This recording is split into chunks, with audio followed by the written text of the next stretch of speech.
Herkese merhaba. Bugün yine farklı bir çalışmayla karşınızdayım. Kağıt iple güzel bir kol çantası hazırladım. Yapımında 530 gram kadar ip kullandım. Tabii ki ip miktarı çantanın boyutuna göre değişiklik gösterecektir.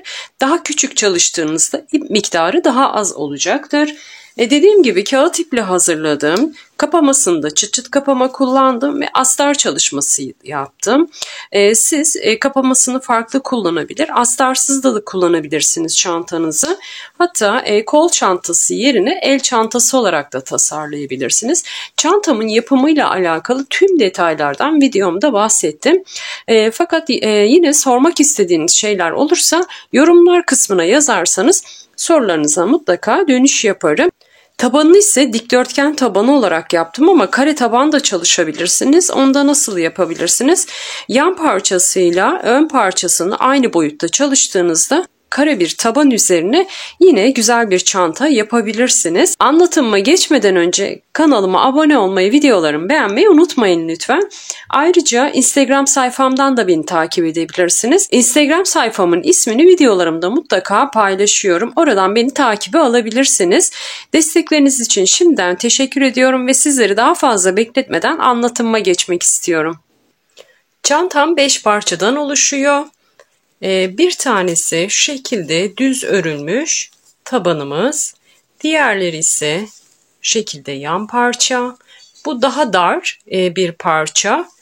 Diğeri ise daha geniş ön ve arka yüzeylerin olduğu parçalar. Şunların ikisi aynı boyda. Bunlardan bir tanesi ön ve arka olacak. Şu ikisi ise yan parçalarımız olacak. Şu şekilde dar bir parça. Burada 3 sıra 3 adet motif kurulumu yaptım. Bu yan parçalarda ise 2 adet motif kurulumu yaptım. Dediğim gibi 1 adet de tabanımız var. Yapımı çok basit. Hiç gözünüzü korkutmasın. Çok hızlı ilerliyor. Hemen birkaç günde örüp kullanmaya başlayabileceğiniz bir model. Bu motiflerimin yapımı hiç zor değil. Çok basit. Zaten ilk başlangıçta kurulumu yaptıktan sonra sonrası birbirini tekrar ediyor. Dediğim gibi çok hızlı ilerliyor. Şimdi daha fazla sizleri bekletmeden hemen yapımına geçmek istiyorum. Yapım aşamasında ilk önce parçalarımın ölçüsünü paylaşacağım. Bir adet küçük parçamın ölçüsünü paylaşacağım. Diğer parça zaten aynı. Hemen şu orta kısımdan genişliğini ölçüyorum. 17,5 genişliği var. Yükseklikleri aynı olacak. O yüzden tek parçada yükseklik paylaşacağım. Yüksekliği ise 26 santim. Şöyle çekeyim daha net gözüksün. Yüksekliği 26 santim. Şimdi diğer parçamın şu 3 adet motif kurulumu yaptığım parçamın genişliğini paylaşmak istiyorum.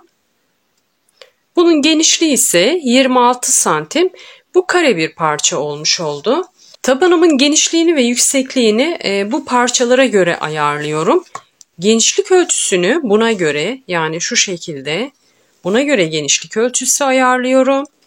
Şuradaki genişliği ise burası benim başlangıç noktam. Buradaki genişliği ise zincir sayımı şu küçük parçama göre çektim. Şöyle uçça getirdiğimde zaten aynı genişlikte olacak.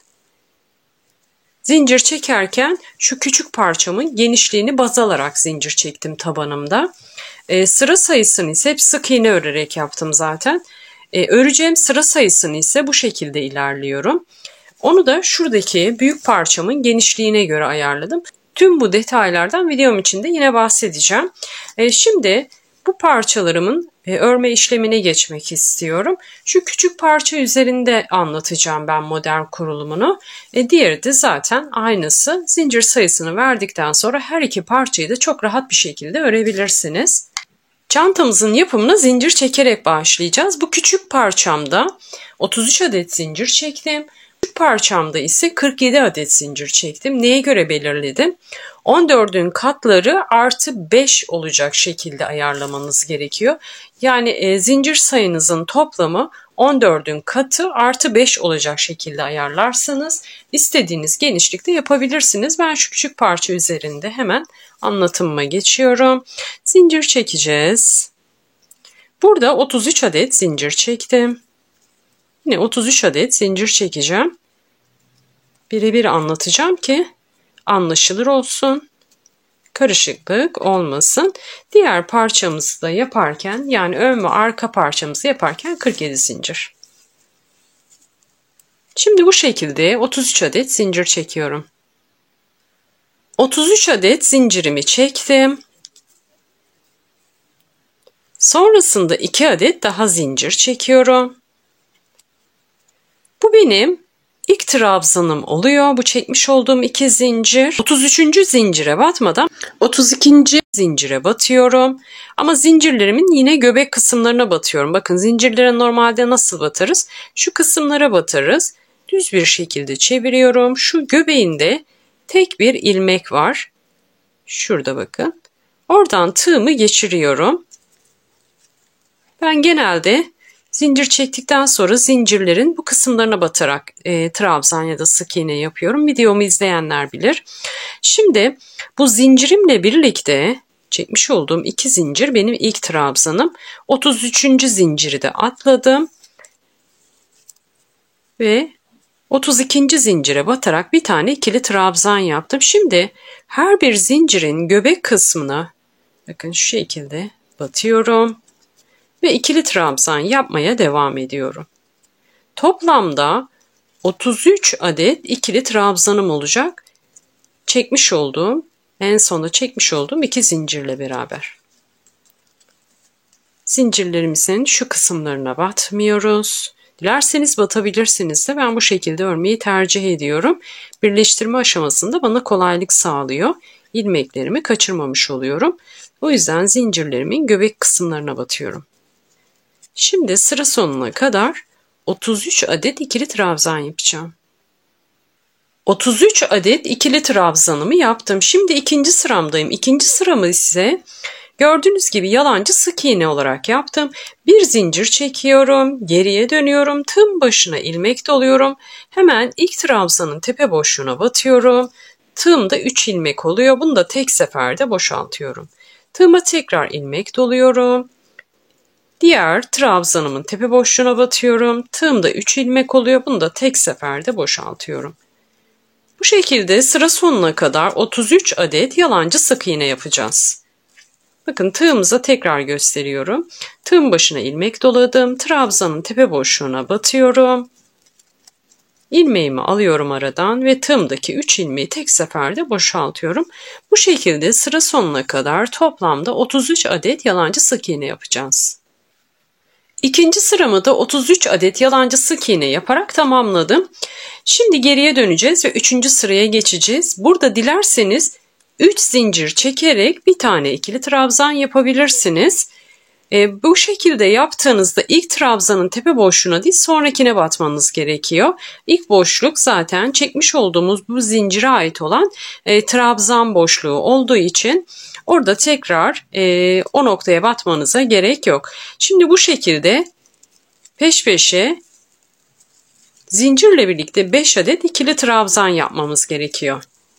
Şimdi burada göstermek istediğim bir nokta var. Bakın ben bu şekilde geçişleri sevmiyorum. Zincir çektiğimizde burada oluşan boşluğu sevmediğim için ben hemen ilk trabzanın tepe boşluğuna da ikili trabzan yapmayı tercih ediyorum. Şimdi onu da göstermek istiyorum. Şimdi en başa dönüyorum. Bitirdiğimiz noktaya gelelim. Şimdi bitirdiğimiz noktadayız. Geriye dönüyorum. Bakın hiç zincir çekmedim. Hemen ilk trabzanın boşluğundan tığımı geçiriyorum. Örmeye devam ettiğim ipi bu şekilde aradan çekiyorum. Şu ipin kaçmamasına dikkat edin. Şu şekilde ipimi çektim. Sonrasında şuradan ipimi tutuyorum bakın. Şöyle tığımın üzerine hafif bir baskı uyguluyorum. Şöyle İpin arkasından tığın başını dolandırıyorum. Şuradaki ilmekten tığımı geçiriyorum. Burayı bırakmıyorum. Eğer elinizle bırakırsanız buradaki çözülme olur. İstediğiniz sonucu alamazsınız. Şimdi örmeye devam edeceğim ipi şuradaki tığımı geçirdiğim ipten geçiriyorum ve dolandırdığım ipimin altından da geçiriyorum. Tığımdaki 2 ilmeği bu şekilde boşaltıyorum. Buraya bir ikili trabzan yapıyorum. Şimdi yine trabzanımı örmeye devam edelim. Sonucu siz de karşılaştırın. Arada boşluk oluşmuyor böyle olunca. Toplam 5 adet ikili trabzan yapacağız. Bakın zincir çektiğimizde oluşan boşluk şu an yok. O yüzden ben hep bu şekilde yapmayı tercih ediyorum. Birçok kişi zincir çekerek üst sıraya geçiş yapıyor ama ben bunun daha şık durduğunu düşünüyorum. Şimdi 5 adet ikili trabzanımı yaptım. Şimdi artık örnek kurulumuna geçeceğiz. Burada 5 zincir çekiyoruz. 5 zincir çektikten sonra 4 adet ikili trabzanın tepe boşluğunu atlıyoruz.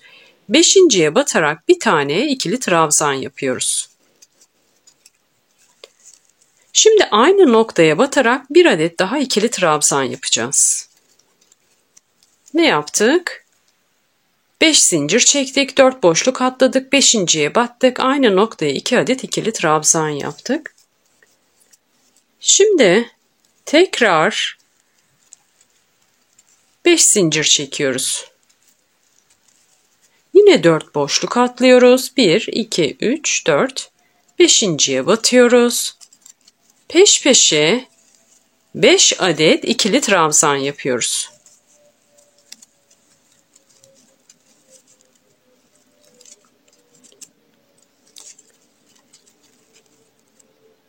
Dört ve bir tane daha yapacağız. Şimdi bizim şu ortaya yaptığımız 2 adet ikili trabzan bizim şu modelimizin olduğu nokta. Burada model kurulumu yapıyoruz. Şu 2 tane ikili trabzanın üzerine şu modelimizi yapıyoruz. Şimdi 5 adet ikili trabzanımızı yaptık aradaki bakın. 2 model arasında şu noktadayız. 5 adet ikili trabzanımızı yaptık. Şimdi tekrar 5 zincir. 5 zincir çekip 4 boşluk atlıyoruz. 1, 2, 3, 4 ve 5.'ye batıyoruz. Şimdi yine ne yapacağız? Şu ikinci modelimiz için aynı noktaya 2 adet ikili trabzan. Bakın aynı noktaya batarak 2 adet ikili trabzan yaptım. Şimdi 5 zincir. Yine 4 boşluk. 1, 2, 3, 4. 4 boşluk atladıktan sonra 5.'ye batıyorum. Peş peşe 5 adet ikili trabzan yapıyorum.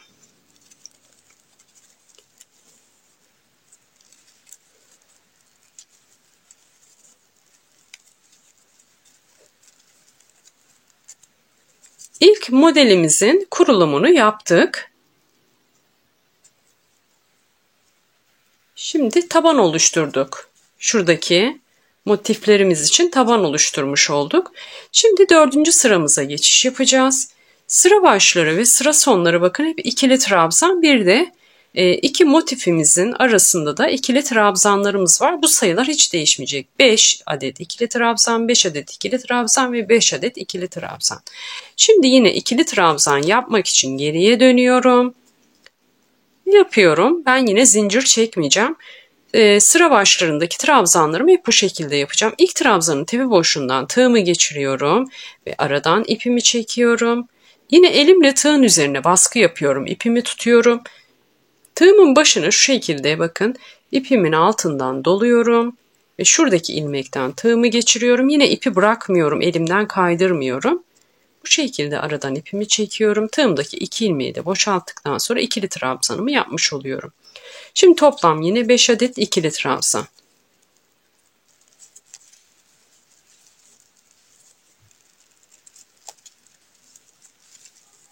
Bu ortadaki, baştaki ve sondaki trabzanlar dediğim gibi hiç değişmeyecek, hep aynı. Şimdi bu noktada şu zincirimin üzerine batmak için 2 zincir çekiyorum. Ve zincirimin üzerine batarak bir tane sık iğne yapıyorum. Şimdi şurayı yapacağız. Tığın başına ilmek doluyorum. Şu şekilde örneğimi çeviriyorum. Şuradaki ikili trabzanımı tutup şu şekilde açıyorum ki araya tığımla bakın batıyorum. Şimdi şurada yapmış olduğumuz ikili trabzanın üzerine 7 adet ikili trabzan yapacağız.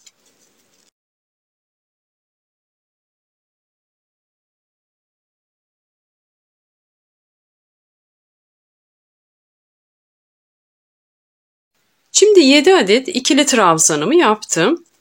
Şurada bir tane daha ikili trabzan yapmıştık. Onu da şu şekilde tutuyorum. Onun üzerine de 7 adet ikili trabzan yapıyorum. Hiç araya zincir çekmedim. Direkt geçiş sağladım bakın. Oraya da 7 adet ikili trabzan yapıyorum.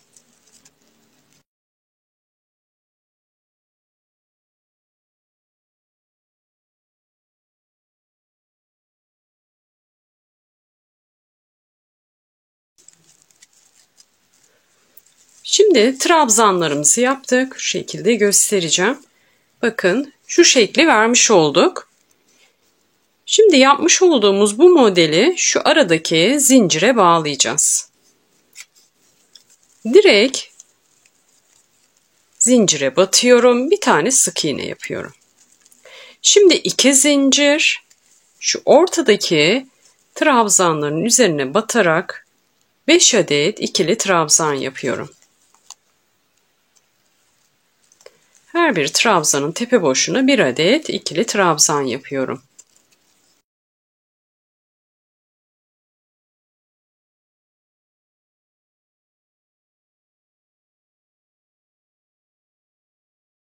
Beş adet ikili trabzanımı yaptıktan sonra 2 zincir çekiyorum. Şu aradaki zincire batarak bir tane sık iğne yapıyorum. Şimdi ikinci motifimizin kurulumunu yapacağız. Tığımızın başına ilmek doluyoruz. Şu yüzeyden batmayacağız bakın. Direkt arka tarafını çeviriyoruz. O yönden batıyoruz. 7 adet ikili trabzan yapacağız şu aradaki 2 tane trabzanın üzerine.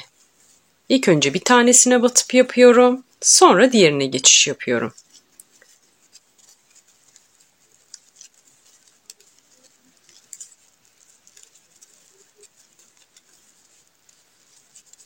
Şimdi 7 adet ikili trabzanımı yaptım. Diğer ikili trabzanımın üzerine geçiş yapacağım. Hemen bakın üzerine batarak ikili trabzan yapıyorum. Oraya da 7 adet. Bütün örneğimiz bu şekilde ilerleyecek aslında.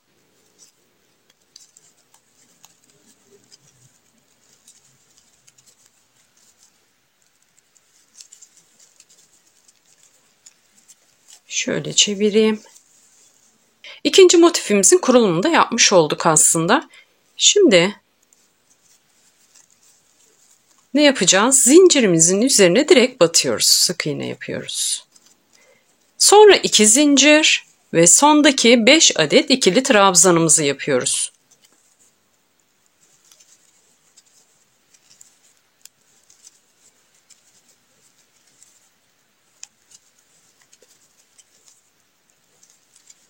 Beş adet ikili trabzanımızı yaptıktan sonra geriye dönüyoruz.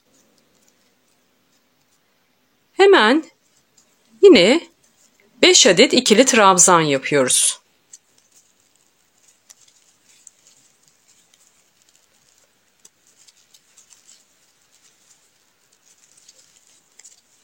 Başlangıç için 5 adet ikili trabzanımızı yaptık. Bakın. Şimdi bir zincir çekiyoruz. Şu aşamadayız bakın. Şuradaki dolgularımızı yapacağız. Şu orta boşluğumuza. Zincirimizi çektikten sonra tığımızın başına ilmek doluyoruz. Şu ortadaki boşluğa batıyoruz. Tığımızı boşaltmıyoruz. Bu şekilde 4 defa batacağız. 4 defa battıktan sonra tüm ilmekleri tek seferde boşaltıyoruz. 2 ilmek bırakıyoruz. şu ilmeklerimizi tek seferde boşalttık. Bu 2 ilmeği de tek seferde boşaltıyoruz ve 3 zincir çekiyoruz. Tığımızın başına ilmek doluyoruz. Yine aynı noktaya batarak aynı işlemi yapacağız. 4 defa batıyoruz. 4 defa battıktan sonra şu uzun ilmeklerimizi tek seferde boşaltıyoruz. Kalan 2 ilmeği de tek seferde. Yine 3 zincir. Bakın 3 tane yapmışım bu şekilde. 3 zincir, yine 4 defa bat. Trabzan yapar gibi batıyoruz. İlmekleri tek seferde boşalt. Kalan 2 ilmeği de tek seferde. Şimdi burada ne yapmıştık? Başta bir zincir çekmiştik. Motiflerimizin, şu dolgularımızın arasına 3 zincir. Sonra diğer ortadaki trabzanların üzerine geçmek için ise bir zincir çekiyorum ve trabzanlarımın üstüne gelerek yine ortadaki 5 adet ikili trabzanımı yapıyorum.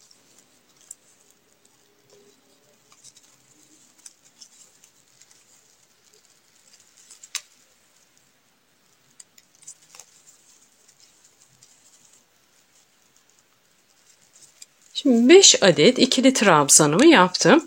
Aynı başlangıçta olan işlemi yapacağız. Bir zincir, ortadaki boşluğa yine şu şekilde dolgu yapacağız ve bir zincir çekerek ikili trabzanlarımızı yapacağız. Şimdi yine bir zincir, ortaya batıyorum 4 defa.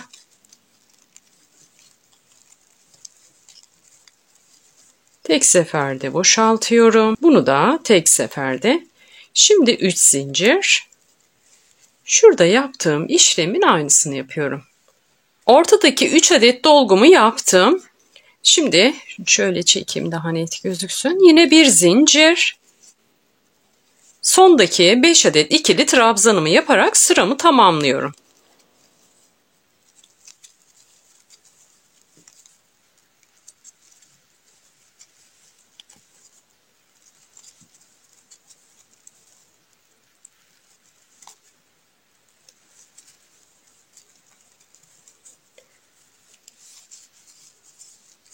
Şimdi ne yaptık? Kenarlarda hep ikili trabzan yaptık.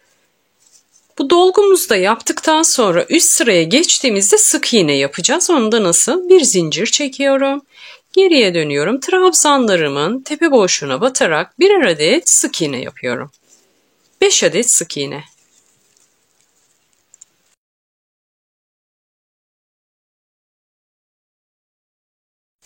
Bir zincir çekiyorum. Şuradaki boşluğa batmıyorum. İlk boşluğa batmıyorum. Şu iki dolgu arasındaki boşluğa, yani şuraya batıyorum. 5 adet sık iğne yapıyorum. Aynı zincirin üzerine 5 adet sık iğne. 5 adet sık iğneyi yaptıktan sonra şu ortadaki dolgumuzun tepesine batıp bir tane daha sık iğne yapıyoruz.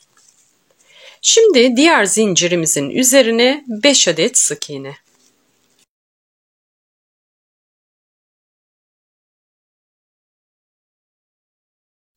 Beş adet sık iğne yaptıktan sonra bir zincir çekiyoruz. Bir zincir çektikten sonra şu ortadaki ikili trabzanların tepesine batarak birer adet sık iğne yapıyoruz. Yani şu kısımlara.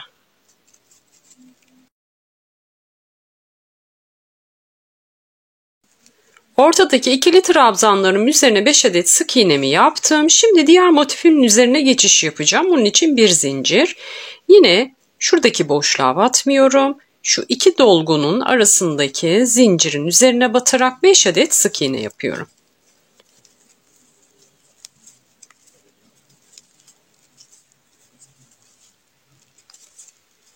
Beş adet sık iğnemi yaptıktan sonra hemen şu ortadaki dolgumun tepesine de bir adet sık iğne yapıyorum. Aynı birinci işlemde olduğu gibi birinci motifimin üzerine de aynı işlemi yapmıştık. Şimdi hemen şuradaki 3 zincirimiz vardı aradaki. Onun üzerine yine 5 adet sık iğne.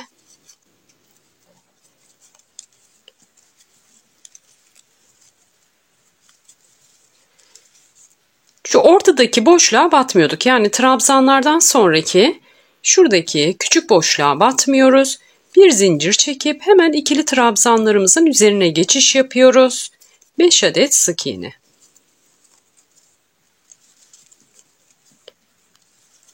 Yapmış olduğumuz bu sık iğnelerle aslında şu birinci motifimizin kurulumunu tamamlamış olduk.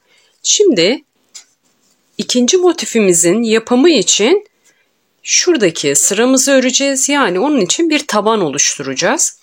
Şimdi artık yine geriye dönüyorum. Yine ikili trabzana geçiş yapıyoruz. Yine 5 adet ikili trabzanla bu sıramızı örmeye başlıyoruz. Burayı hızlı geçiyorum. Dediğim gibi başlangıç, bitiş ve ortadaki şuradaki trabzan sayısı aynı. Şimdi modelimizin kurulumuna neyle başlamıştık? 5 adet zincirle başlamıştık. Yine ikinci motifimizin kurulumuna yine 5 adet zincirle başlayacağız. 1, 2, 3, 4, 5. Ne yapıyorduk? 4 tane boşluk atlıyorduk. Burada o boşluğu saymaya gerek yok. Hemen şuradaki bakın şu dolgumuzun tepesine bir adet sık iğne yapmıştık. Oraya batarak dolgumuzun tepesindeki sık iğneye batarak bir adet ikili trabzan. Aynı noktaya yine bir adet daha ikili trabzan. Şimdi burası artık tanıdık gelecektir. Başlangıçta yaptığımız işlemin aynısı. Şimdi yine 5 adet zincir. 5 adet zincirimizi çektikten sonra ne yapıyorduk? 5 adet ikili trabzan yapıyorduk. Şurada 5 adet sık iğne yapmıştık. Onların tepesine batarak 5 adet ikili trabzan.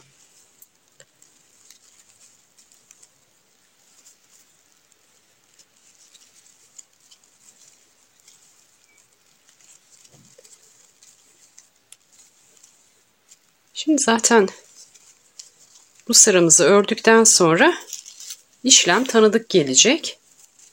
Şimdi 5 zincir. Şurada yaptığımız işlemin aynısı. Ne yapıyoruz? Şu ortadaki dolgumuzun tam tepesindeki şuradaki sık iğnemizin tepe boşluğuna batıyoruz. Benim burada ipim bitmişti. Onu yürütmüştüm. Onun ucu şu an çıkan. Evet, 5 adet zincir çektim. Ne yaptım? Şu ortadaki dolgumuzun tepe boşluğuna battım. 2 adet aynı noktaya 2 adet ikili trabzan yaptım. Yine 5 zincir. Sondaki 5 adet ikili trabzanımızı yapacağız artık. 5 adet ikili trabzan.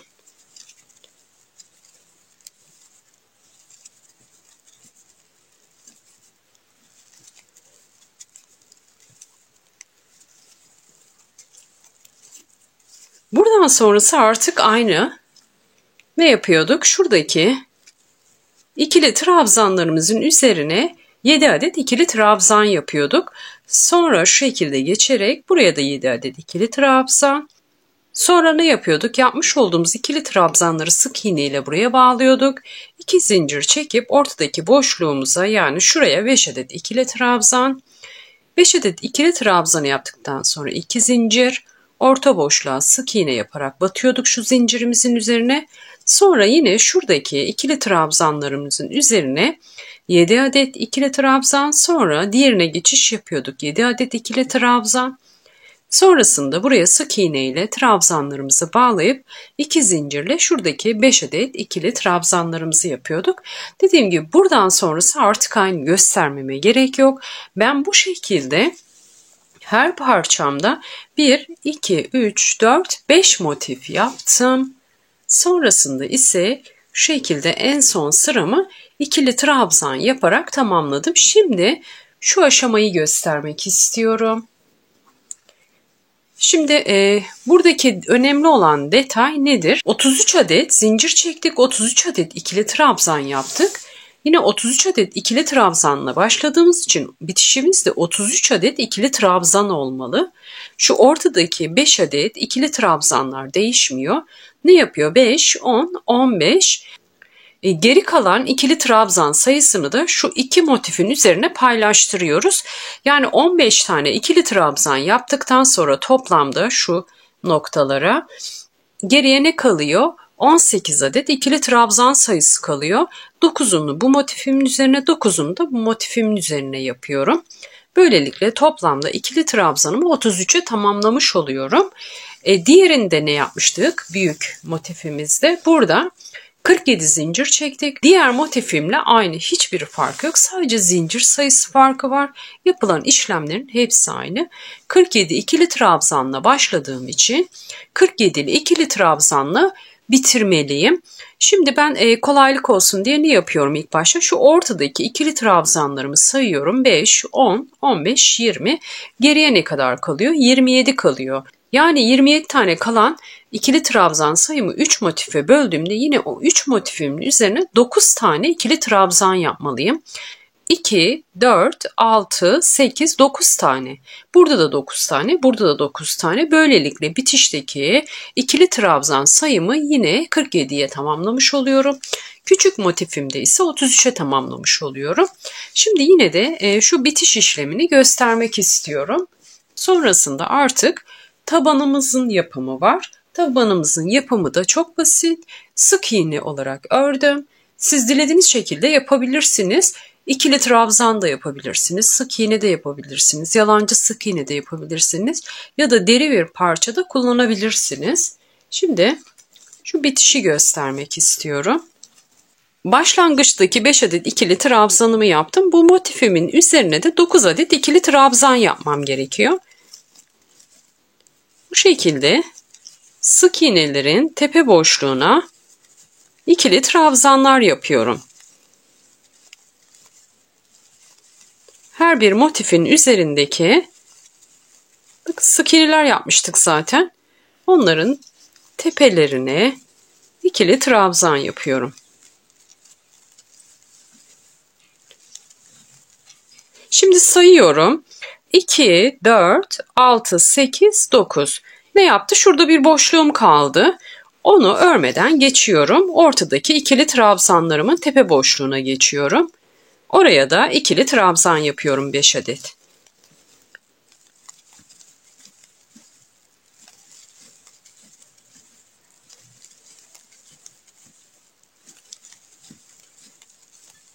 Ortadaki trabzanlarımın tepesine 5 adet ikili trabzan yaptım.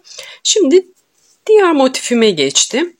Burada da yine 9 tane olacak şekilde istediğiniz boşluğa batabilirsiniz burada. Hemen ilk boşluğa batıyorum ve toplam 9 adet ikili trabzan yapıyorum bu motifimin üzerine de.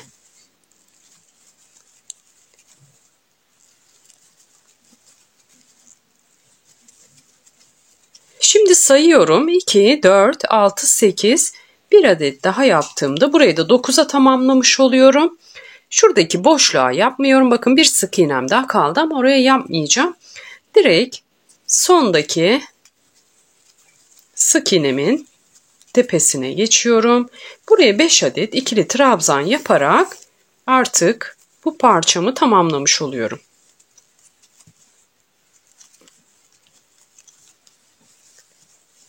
Bu parçamız da tamamlanmış oldu. Bu şekilde 2 motifli parça 2 tane, 3 motifli parçada 2 tane yapıp çantamın gövdesini tamamlamış oldum. Ve şimdi tabanının yapılışını göstermek istiyorum. Tabanımı bu şekilde sık iğne örerek yaptım. Şuradaki sıra sayısını nasıl belirledim? Şu şekilde dar olan parçamızın genişliğine göre zincir çektim. Şöyle dikeceğim. Şu uzun kısmına da şu geniş parçamı dikeceğim. Buraya diğer küçük parçamı dikeceğim. Bu tarafa da diğer geniş parçamı dikeceğim. Sonrasında ise şöyle göstereyim. Sonrasında ise bu parçaları birbirine dikerek şuralardan çantamı oluşturmuş olacağım. Çekeceğiniz zincir sayısını şu dar parçaya göre ayarlamanız gerekiyor. Öreceğiniz sık iğne sıra sayısını ise şu geniş parçaya göre ayarlamanız gerekiyor. Tam tersi de yapabilirsiniz. İlk çekeceğiniz zincir sayısını şuradaki geniş parçaya göre ayarlayıp bu şekilde de örebilirsiniz. O zaman sıra sayısını şuna göre ayarlarsınız. İstediğiniz şekilde örebilirsiniz dediğim gibi. Şimdi bu parçamı nasıl yaptım? Dediğim gibi sık iğne örerek yaptım. Sık iğneyi nasıl yapıyoruz? Hemen şöyle küçük bir örnek göstereyim. Zincir çekiyoruz. Bilmeyenler için gösteriyorum. Ben 33 adet zincir çektim. 33 adet zincir çektikten sonra bir zincir daha çektim. Hemen ilk zincirin şu göbek kısmına bakın çevirdim yine. Bunu niye yapıyordum? İlmekleri kaçırmamak adına göbek kısmından tığımı geçiriyorum. Bir tane sık iğne. Bir sonrakinde aynı şekilde sık iğne. Her bir zincire batarak birer adet sık iğne yapıyorum. Toplamda 33 adet sık iğne yaptım. Bu şekilde sık iğneler yaptım. Sık iğnemi bu sıramı tamamladım. Ondan sonra üst sıraya geçerken hemen modelim üzerinde göstereyim. Şöyle.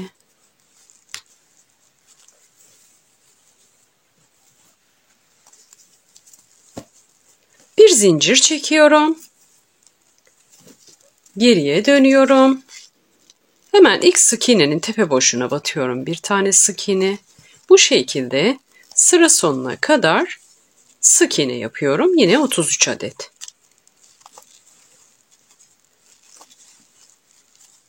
Her bir sık iğnenin tepe boşluğuna birer adet sık iğne yapıyorum. Taban kısmında başka hiçbir işlem yok. 44 sıra ördüm. 44 sıra buradaki genişlik için yeterli oldu. Siz kendi örmüş olduğunuz şu modellerin genişliğine göre sıra sayınızı ve zincir sayısını belirlerseniz çok daha sağlıklı olacaktır. Şimdi dikme işlemine geçelim hemen. Dikme işleminde dediğim gibi şu kısımlar şöyle aşağı kısma bakacak. Şöyle tabanımıza şu şekilde dikeceğiz. Ben ilk önce taban dikişini yapacağım. Sonra gövde parçalarını birbirine birleştireceğim. Şuradan normal kağıt iple yine iğneyle şuradan şöyle dikiş yapacağım. Sonrasında ise uzun parçamı buraya dikeceğim. Diğer kısa parçamı buraya. Denk gelen yerlere uygun parçaları diktikten sonra şu kısımları da şöyle dikeceğim. Bunları diktikten sonra askılama işlemini göstereceğim. Ben çantamın birleştirmesini yaptım. Önce nasıl gözüktüğünü göstermek istiyorum gövdesinin. Sonrasında ise askısını da tamamladım. Şimdi askısını nasıl yaptığımı sizlere de göstereceğim. Çok rahat bir şekilde siz de öreceksiniz. Şu ön kısma gelen zaten çantamızın geniş parçası.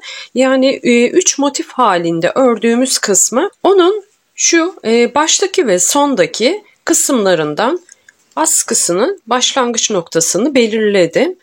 Şöyle göstereyim. Hemen onun üzerindeki ikili trabzanların olduğu noktaya 6 tane ikili trabzan yaparak askımı ördüm. Şimdi istediğiniz uzunlukta askınızı ördükten sonra ben kendi vücut ölçüme göre ayarladım. Siz de kendi beden ölçünüze göre, omuz yüksekliğinize göre ya da istediğiniz uzunluğa göre askınızı ayarladıktan sonra şu kısma, diğer tarafa dikişini yapıyoruz. Dikerek birleştiriyoruz. İğneyle dikerek birleştirdim.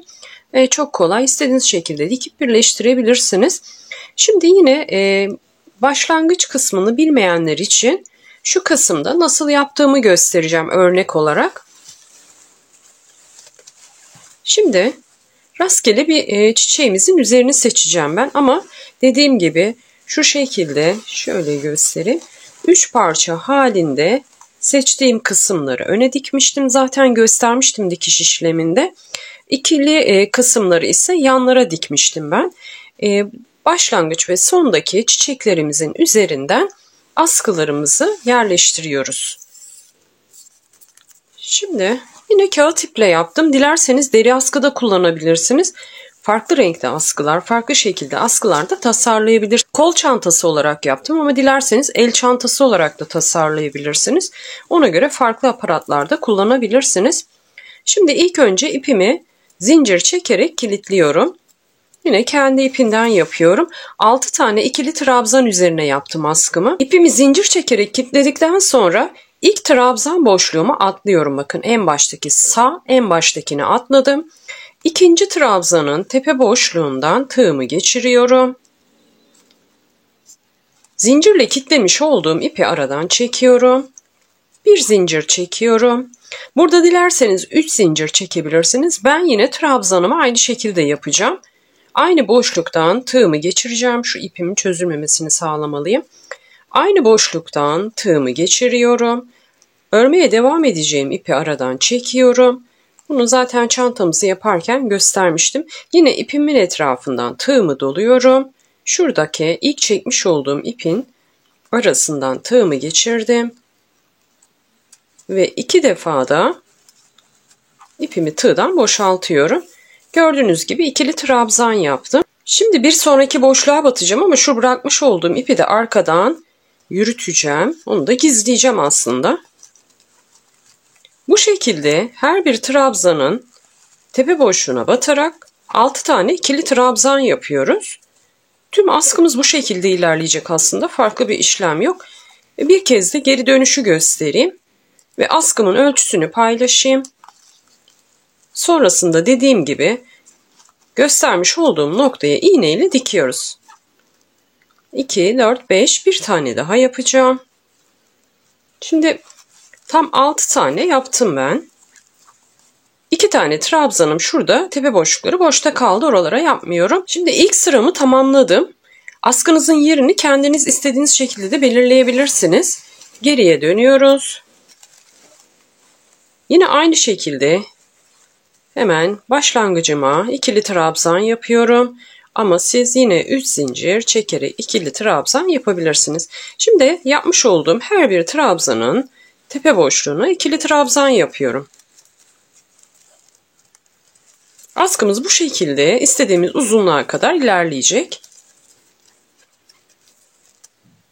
Buradan sonrasını artık göstermeme gerek yok.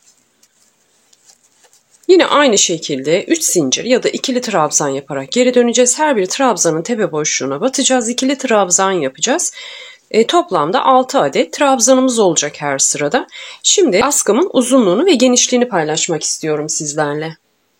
Askımın genişliği 3,5 santim. Şöyle göstereyim. Uzunluğunu da paylaşayım hemen. Şöyle başlangıçtan yürütüyorum.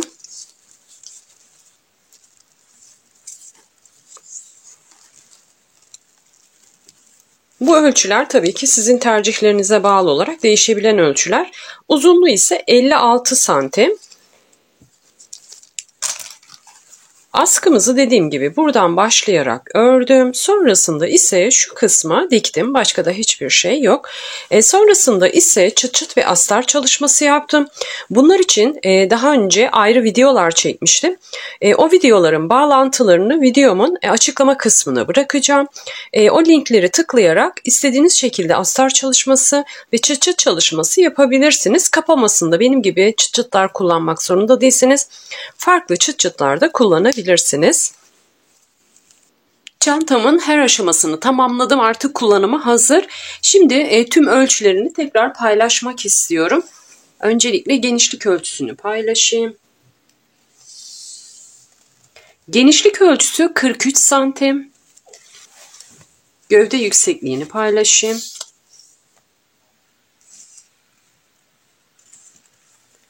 Gövde yüksekliği ise 27 santim, 19 santim, 26 santimde, şöyle düzelteyim tekrar, 26 santimde genişliği var bu şekilde. Siz dilediğiniz ölçülerde çalışabilirsiniz. Benim için bu boyut yeterli oldu. Çantamın yapımıyla alakalı sormak istediğiniz şeyler olursa yorumlar kısmına yazarak benimle paylaşabilirsiniz. Sorularınıza mutlaka en kısa sürede dönüş yapıyorum. Ayrıca yapmış olduğum bu çanta çalışması ile ilgili de yorumlarınızı merakla bekliyorum. Beni takip etmeyi, Videolarımı beğenmeyi ve yorum yapmayı unutmayın lütfen. Yapacak olanlara şimdiden kolaylıklar diliyorum. Bir sonraki videomda görüşmek üzere. Hoşça kalın.